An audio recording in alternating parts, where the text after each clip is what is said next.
FBS, RBS, హెచ్బిఏవన్సి ఈ పరీక్షలు ఎందుకు చేస్తారు తెలుసా? ఒక వ్యక్తికి డయాబెటిక్ వచ్చిందా లేదా అనేది ఈ పరీక్షల ద్వారానే తెలుస్తుంది.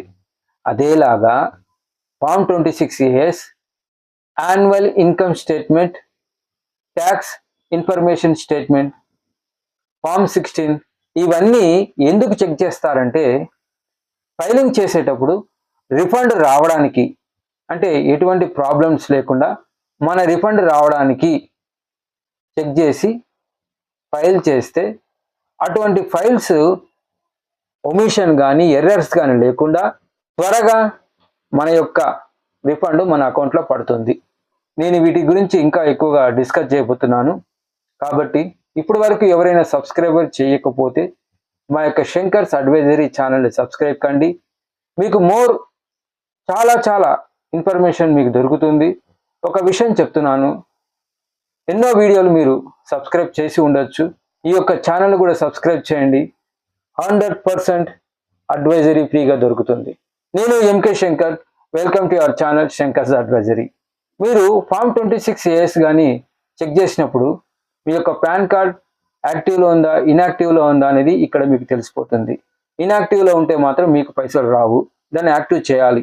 రెండవది, ఫామ్ 26ASలో 10 రకాలుగా పార్ట్స్ ఉంటాయి. పార్ట్ 1 ఇక్కడ టీడీఎస్ గురించి ఉంటుంది. ఎలా?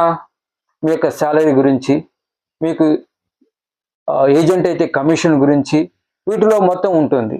అలాగే పార్ట్ 2 దీంట్లో ఒక వ్యక్తి ఎఫ్డీలు కానీ బ్యాంకులో పెడితే వాటికి సంబంధించిన టీడీఎస్ల గురించి ఉంటుంది.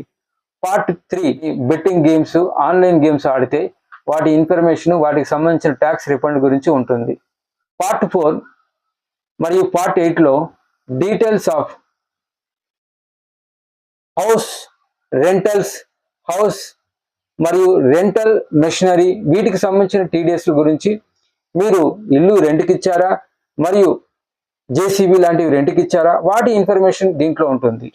పార్ట్ 5లో డీటెయిల్స్ ఆఫ్ ట్రాన్సాక్షన్స్, అంటే మీరు ఏదైనా సేల్ చేసినా అమ్మినా వాటికి సంబంధించిన డీటెయిల్స్ ఇక్కడ కనబడతాయి.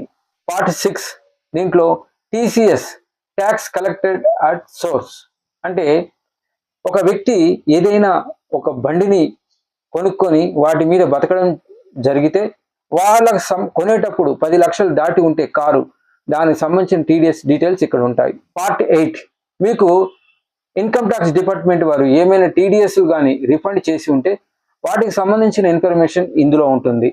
పార్ట్ 9 డీటెయిల్స్ ఆఫ్ పేమెంట్స్, అంటే మనము గవర్నమెంట్ కట్టవలసిన డీటెయిల్స్ ఏమైనా ఉంటే ఇక్కడ ఉంటాయి.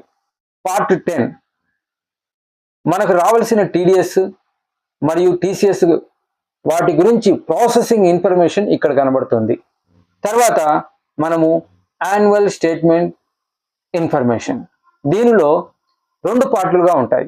ఒక పార్ట్ వచ్చి టిస్, అంటే tax information statement.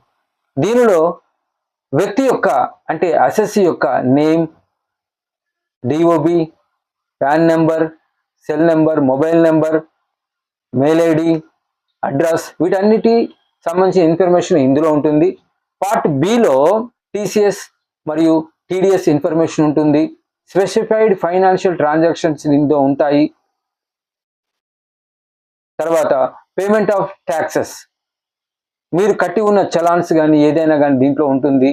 Demand and refunds, దీనిలో మనకు రావాల్సిన పైసలు, మనం కట్టవలసిన పైసల గురించి ఉంటాయి. చివరిగా అదర్ ఇన్ఫర్మేషన్. సో ఇప్పుడు మనము form 26AS annual income statement గురించి తెలుసుకున్నాం.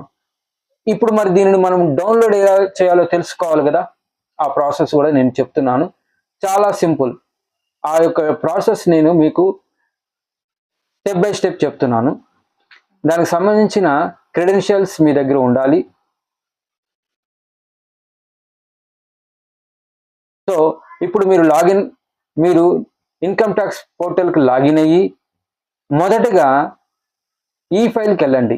అక్కడ ఇన్కమ్ ట్యాక్స్ సంబంధించిన రిటర్న్స్ ఉంటుంది, దానిలో ఫామ్ 26AS ఉంటుంది. ఇక దీనిని మీరు బ్లైండ్గా ఫాలో అయిపోండి.